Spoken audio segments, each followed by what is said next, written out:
हजारे अतिरिक्त क्लोजर रिपोर्टला आव्हान देणार आहे। अण्णा हजारे जागे झाले त्याबद्दल मी अण्णांचं अभिनंदन करतो।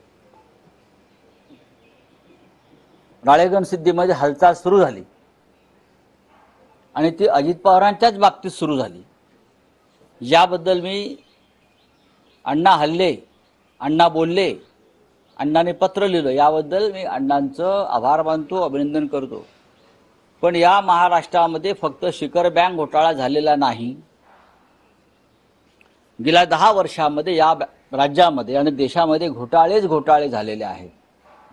अण्णांनी खरं म्हणजे इलेक्ट्रॉल बॉन्डचा घोटाळा जो 10,000 कोटी, त्याच्यावर सुद्धा अण्णांनी आवाज उठवायला पाहिजे। ज्या भ्रष्ट मार्गाने नरेंद्र मोदींनी निवडणुका जिंकल्या त्या देशामध्ये अण्णासाहेबांनी त्याच्यावरती आवाज उठवायला पाहिजे।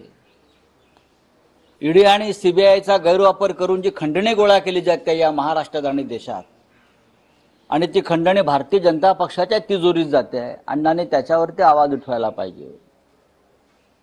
INS विक्रांत घोटाळा, विक्रांत युद्ध नौका वाचवण्याच्या नावाखाली कोट्यवधी रुपये या मुलुंडच्या नागड्या पोपटलांनी गोळा केले आणि त्याच्यामध्ये सुद्धा क्लोजर रिपोर्ट दिला जातोय किंवा ती तपास थांबवला जातोय चोरांना वाचवण्यासाठी। 38 कोटीचा घोटाळा आणि सरकार त्याला संरक्षण देते त्या घोटाळ्याला। अण्णा हजारे यांनी INS विक्रांत वाचवा घोटाळा जो झाला कोट्यवधीचा, त्याच्यावरती सुद्धा आवाज उठवायला पाहिजे। असे अनेक घोटाळे या महाराष्ट्रामध्ये झालेले आहेत। मुख्य म्हणजे एकनाथ शिंदे असतील आणि त्यांचे 40 आमदार, अजित पवार आणि त्यांचे 40 आमदार, ह्यांच्यावर ईडी सीबीआयने जे खटले दाखल केले होते आणि ते भ्रष्टाचारी सगळे लोक भाजपात गेले आणि त्यांचे खटले मागे घेण्याचा प्रयत्न सुरू आहे। अण्णांनी त्यांच्या क्लोजर रिपोर्टवर सुद्धा आवाज उठवायला पाहिजे। अण्णांना भरपूर काम आहे। आम्ही अण्णांचं अभिनंदन करतो की फक्त एका शिखर बँकेपुरतं बघू नका, महाराष्ट्रात घोटाळे आहेत, घोटाळ्यांचा पाऊस सुरू झालेला आहे।